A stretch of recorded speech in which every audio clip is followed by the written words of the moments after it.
All right, everyone, welcome to the last session of the day. This panel is really about holding two things, and there are two really big things. First, it's the fourth estate, right, which refers to the ability or lack of for journalists, the press, news outlets to frame issues and give us the news we need to hear. So that's part of the panel. The other part of the panel is really this bigger picture of what does our future hold? How is technology evolving in our culture? The internet, once thought to open the world up to all the information possible and bring people together, has instead drawn people into their own corners. Our enthusiasm for digital technology, about which we have little understanding and over which we have little control, leads us not towards greater agency, but towards less. And this is what we heard from Ruha earlier. Imagination is a battleground, an input and output of technology and social order. We should acknowledge that most people are forced to live inside someone else's imagination and forced to endure the underside of elite fantasies about efficiency, profit, and social control. Our fear of technology is really a fear of empowerment. We now have the ability to design the reality we live in, and we have to step up to the occasion. So I hope that the speakers on today will be speaking to this. And we have kind of a load of people. We have 5 people joining us. So before we get into the panel, I'd love to once again hear what's in the room about this topic. So I've created a Google form that I will send in 3, 2, 1. And please fill it out. It'll take, I believe, no less than a minute, and we'll take a few moments here for everyone to kind of reflect on their own perspectives of the news and technology as it relates to where we're heading in the future. So here we have it, the results. 50 people have put in responses. Thank you very much. So the first question was, do you sometimes feel like avoiding the news? And we have 90.4% saying yes out of 52 responses. And the next question was, if you avoid the news, what are the reasons for it? So let's see. So I was able to get the option where people could share responses if they didn't see something that fit them. So it looks like the biggest one at 65%. And once again, like last time, I apologize for my screen jumping. So ask for your patience. It looks like 66% say that they avoid the news because of the negative impact on their mood. And 64.2% say that they don't trust the news and they have a hard time trusting. They don't know what to trust maybe. And then other people say it's complete cheese. I don't avoid the news. That's another perspective. Overwhelming propaganda, just boring, too liberal at times, right? So I really appreciate that this forum allows us to see all different perspectives. And then this last question is, as we move forward into a technology-driven future, what is the most important thing that telecom giants like YouTube and Google should keep in mind for the common good?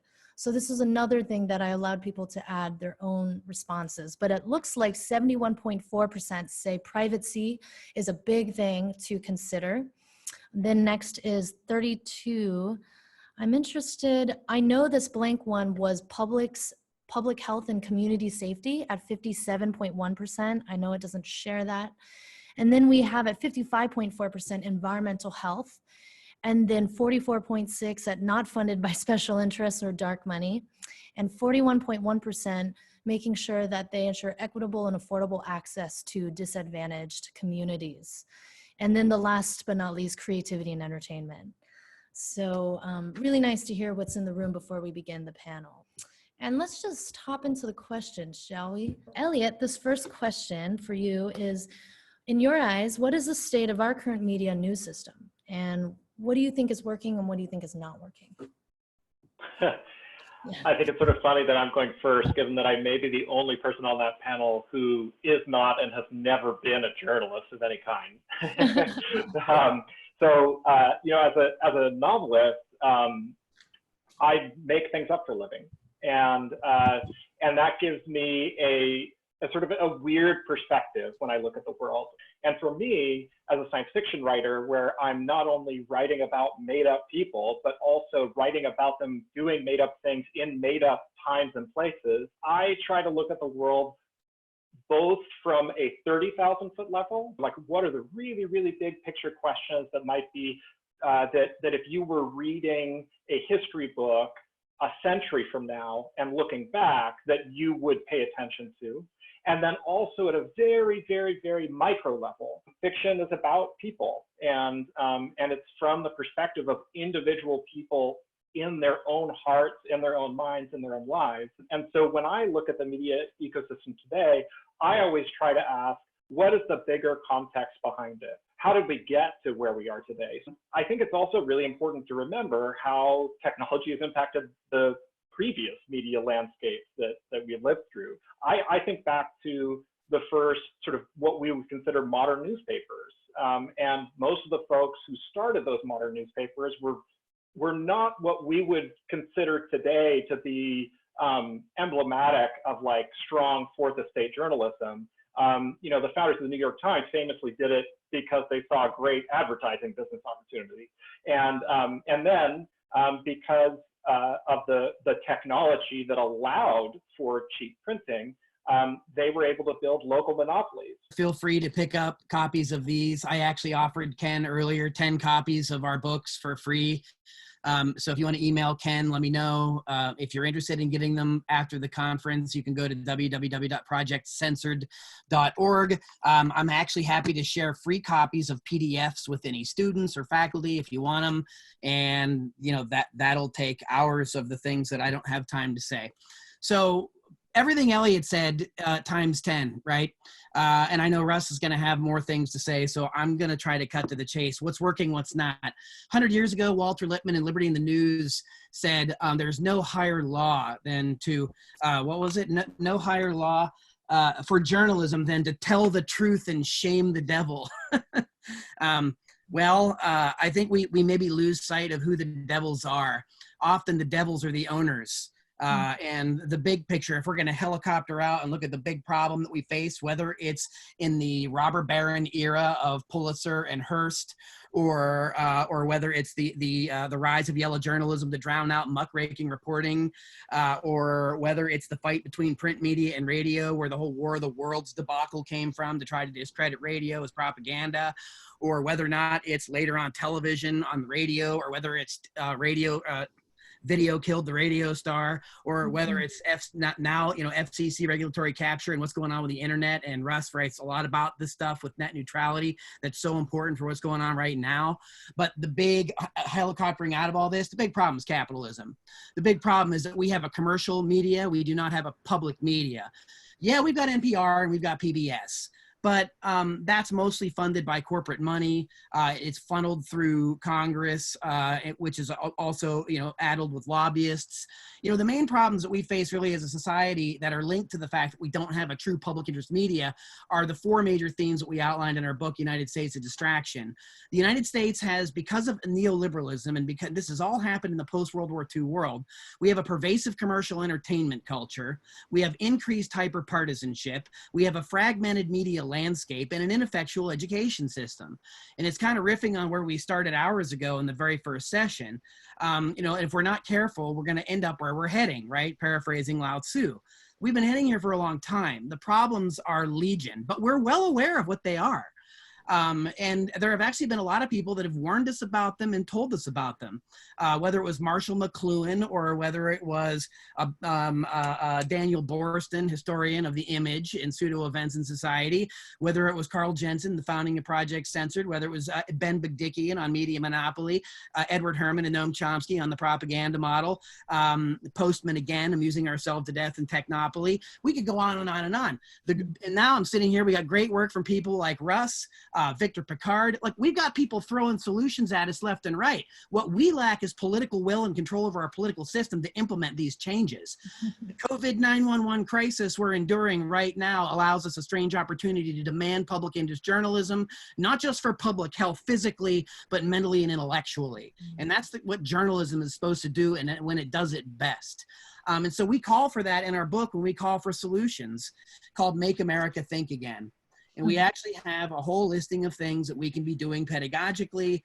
We've got what are called the 5 C's: critical media literacy education, number 1, civics education, number 2, number 3, critical awareness of media in general. Where is your information coming from? Who's controlling it? Why do they want me to know this? Community engagement and cultural competency. We do not live in a vacuum or a void, and we need to understand how people do things differently. We need to be able to respect people's differences and be able to carry on different and difficult conversations, and we need to learn how to disagree with each other.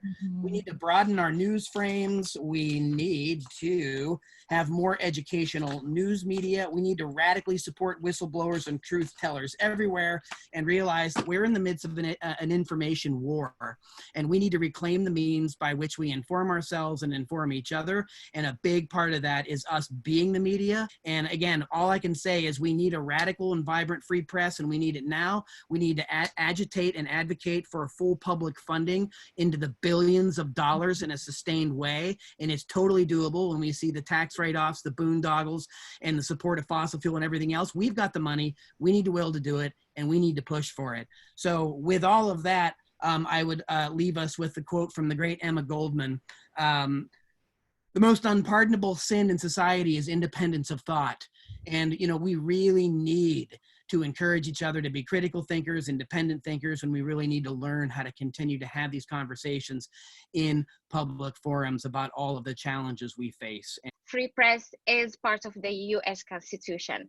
And the principle is that informed citizens will make better decisions about their economic, political, and social rights. So the more people know about what's happening around them, the better decisions they're going to make about who's going to govern them or make decisions about their well-being. What's not working? The sources of the news. They're either being a right wing or more on the progressive side. There is not much diversity, either in terms of representation or in terms of perspective. So diversity is a real issue in terms of sources of the media. Politicization of the news. So making the news more political has been really hard for people because every time people are defensive and they have to take sides rather than, for instance, being informed about their citizenry and making the right decision. Privatization of the news media. So as Aris talked about, it's really problematic that the media is for profit. Also the other side of artificial intelligence or AI, even if it has been helpful in what's working or what has been working so far for the news media, there are also issues of surveillance, pushing consumer culture and creating more inequalities, specifically for working class and for vulnerable communities. Advertisers never signed up to actually support journalism. That was never what they were doing over the course of the last few decades. Their sole function, the whole reason they supported journalism, one, we made a societal decision that we were going to have advertiser-supported media as opposed to public-supported media. In the meantime, the only places the advertiser could go would be the dominant newspapers and TV channels of their time. The logics of how this works now is flipped. Right? Advertisers don't care about actually supporting journalism. They care about reaching individual users, right? I mean, if a function of a democratic media is to give everybody kind of a baseline view of how the world works, the actual commercial logics of our media system now are to do exactly the opposite, to actually fragment audiences in the same way that newspapers separate their papers into sections. I mean, so on the one hand, we have an entire logic for a media production system that says, please peel apart your audiences, individualize content to those audiences so as to keep their eyes on the same page long enough to see more advertisements. You see newspapers growing what we call native advertising departments, whose logics are, let's consult with brands to produce content that increases the value of the ads as opposed to having advertiser-supported journalism. You have journalism-supported advertising. I am 100% with my colleagues here. They're saying we need a much stronger public media sector, and we need to talk very seriously about how we put this together, because newspapers around us are dying right now. Like, if it's, no one becomes a journalist because they want to serve a brand. They actually want to do journalism, but the actual financial ability for these entities to do so is winnowing away. Like, this is an actual crisis that we are dealing with right now. So how is the current media system handling the pandemic crisis in your eyes? Do you think we're getting the news we need?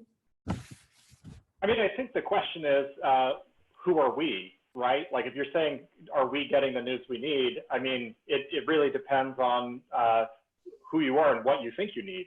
It's interesting to think about like this crisis, again, in the historical context that others have already brought up, right? So like, we certainly, if news means finding out what's going on in the world. I was like on Twitter, you could watch things spread about coronavirus very, very, very quickly, far more quickly than anyone in a different location would have ever known about Spanish flu in 1918. So we're certainly getting a lot of information, and that's changing how this plays out. The fact that we're able to access that information much more quickly actually changes how the virus has spread. Right? So if you have that information, that changes people's behavior, that changes how quickly, that changes the R naught on the virus, right? So like how quickly people get infected in different places. So right now we're living through a grand experiment where many, many, many different local governments, organizations, communities, companies, what have you, groups of people are reacting to this virus in very, very different ways. Are we getting the news we need? I think we are getting a lot of information. And looking at the information architectures behind it, how are we able to share it, and how are we able to actually learn from that and turn that into productive action is what's interesting. That the media loves everything is a pandemic crisis for the media, corporate media. And that's what they're geared and made to do. And so if everything's up to 11 all the time, we don't really understand what we're supposed to be hearing the loudest, I mean, for lack of a better kind of a metaphor in that regard. But I think that, yes, what we just heard Elliot say is that, appropriately, I'm on at 420. What we need to do is maybe slow down and expand the way we think about the take in, rather than just we need now. What is the latest press conference? What will Trump say next? How will Fauci contradict him? We'll see you next time on the Trump show. This kind of absolutely blown out of control commercial sensationalist coverage is to keep the eyeballs there. But when you got at least a decent reason behind why you're keeping the eyeballs there, because people are concerned about their health, people are concerned about these issues, they're going to tune in anyway. Even if you see majority polls of people saying they don't trust corporate media, they don't trust this channel, yet there they are again, watching CNN. There they are repeating something that they heard somebody else say from the New York Times. The very same people that say the New York Times is a propaganda model or a propaganda rag because they report on the COVID in one way, COVID-19 in one way, are the same people that will turn around and say that they believe everything that they hear over at the Wall Street Journal or Fox News. This is what we mean by this hyper-partisan sort of fragmented media landscape. And what happens in that is the truth is very elusive, right? It gets very hard to find and sort through the din, to go back to that noise metaphor, right?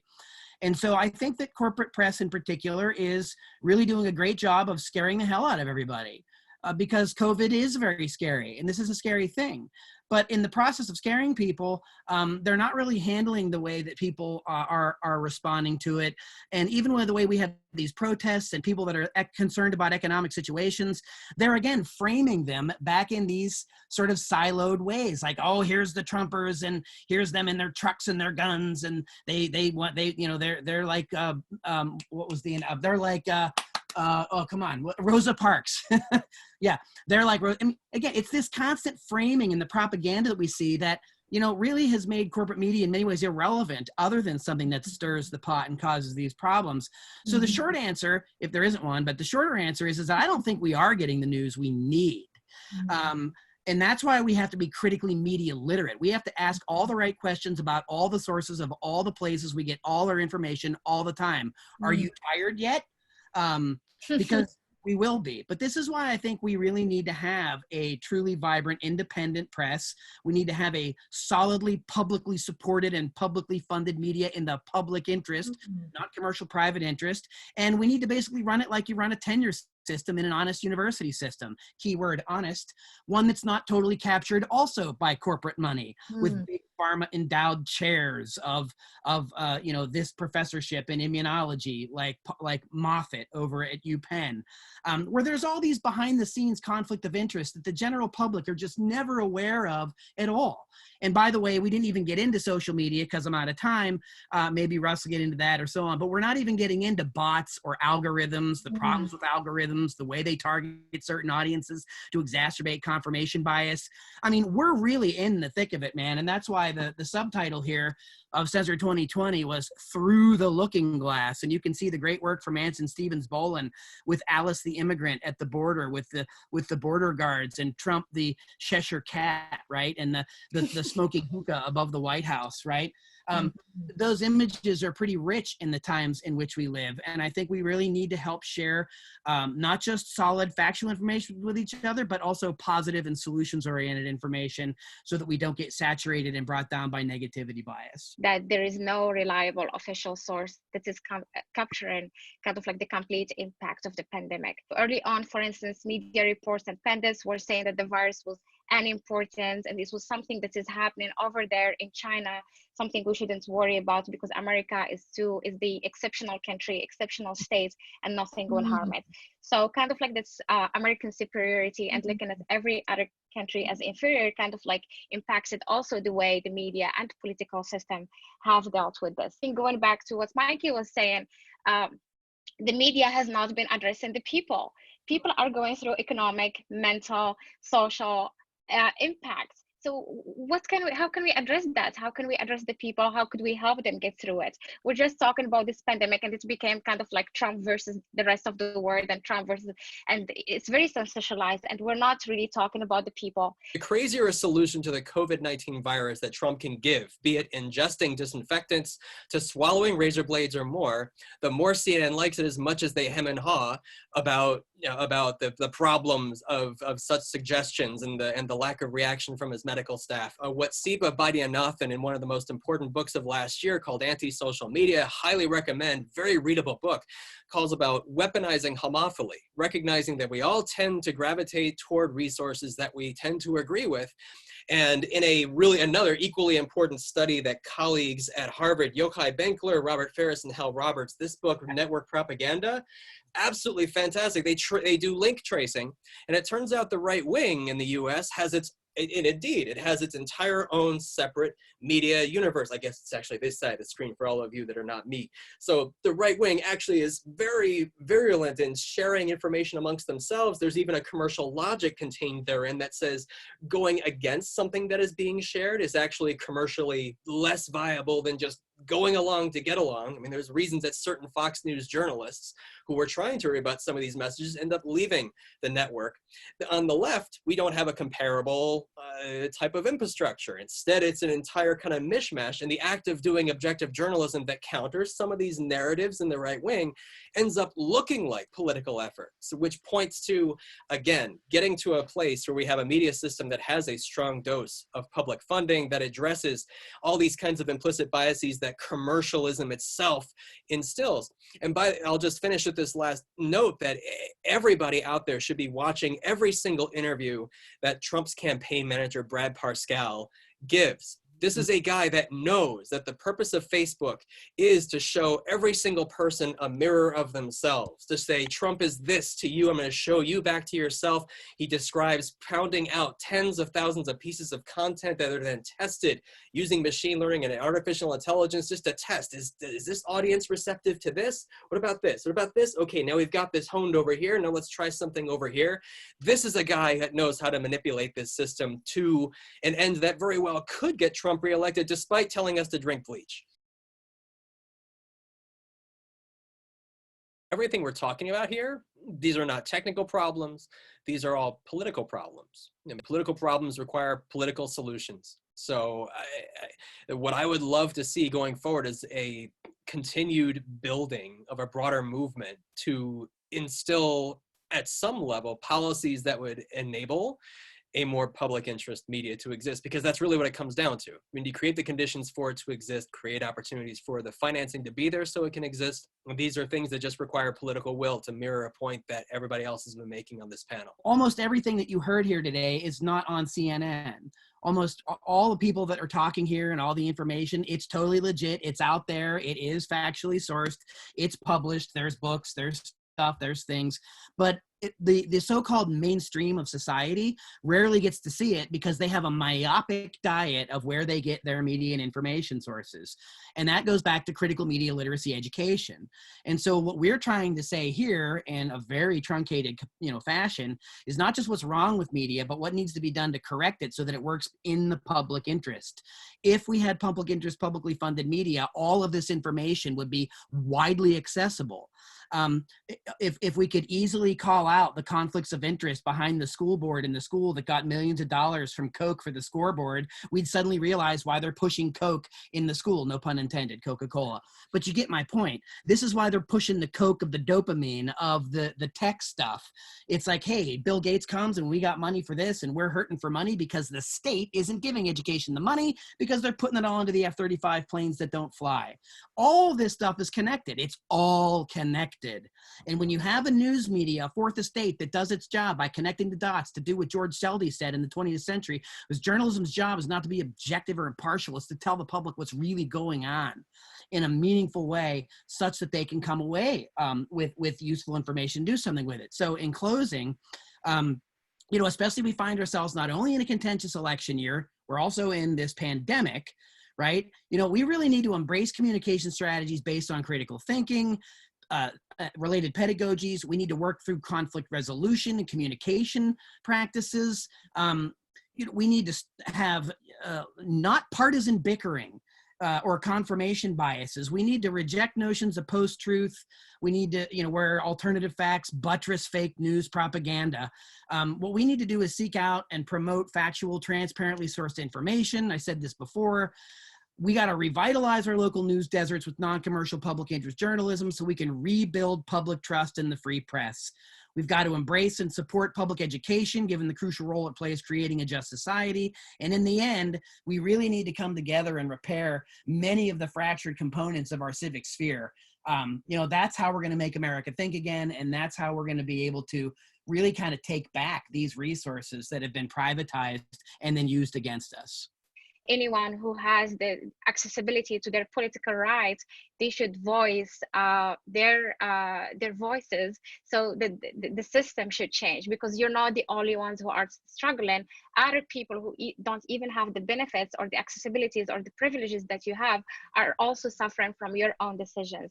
So I think taking accountability and taking responsibility as global citizens is very important, and having that empathy that we're not only endangering our lives, but endangering lives everywhere else. So I think that's important to think about. And also I'm a techno ambivalent. I do understand the dangers of technology, of AI, but I'm also hopeful that technology, specifically as it started, kind of has given a space for participatory culture. We should question surveillance. We should question privacy.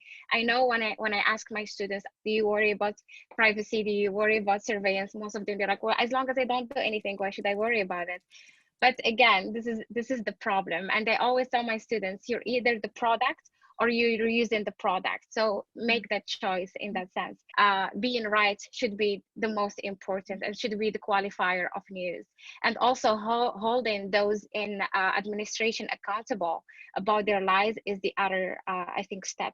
The other one is, I think, echoing what everyone is saying, is funding nonprofit media.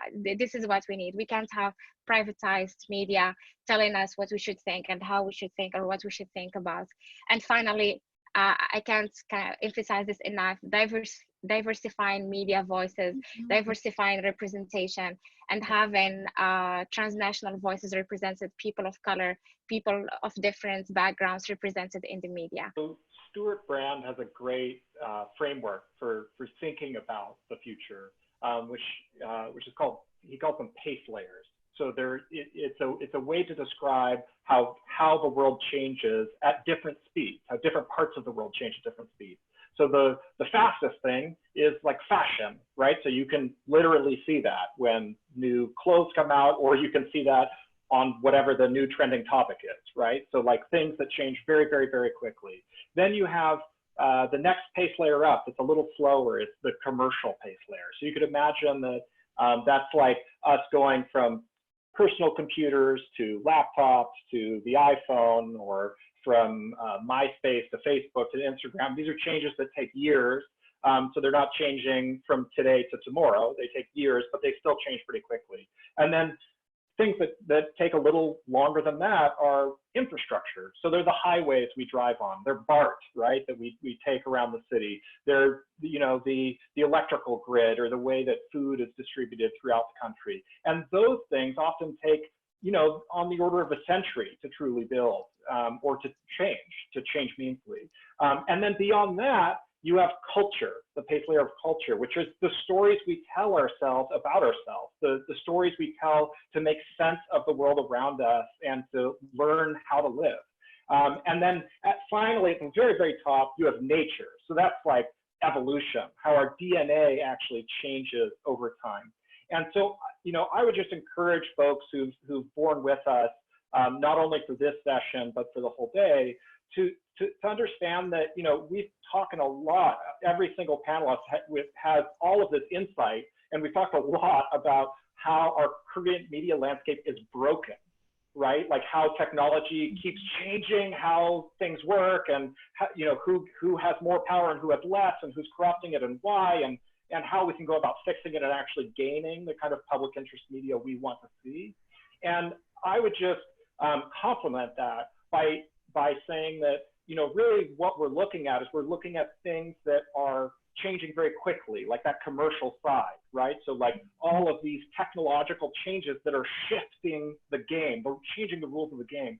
And what we're talking about when we say the system is broken is that our cultural layer hasn't caught up yet, right? Like we are trying to now make sense, now that we've built these new tools, we're trying to make sense of how to use them well, right? Like how to use them to actually build a future we want to live in, right? And that's going to take time. Like taking these broken pieces, you can take them and build something amazing, right? Like you can build something much, much better.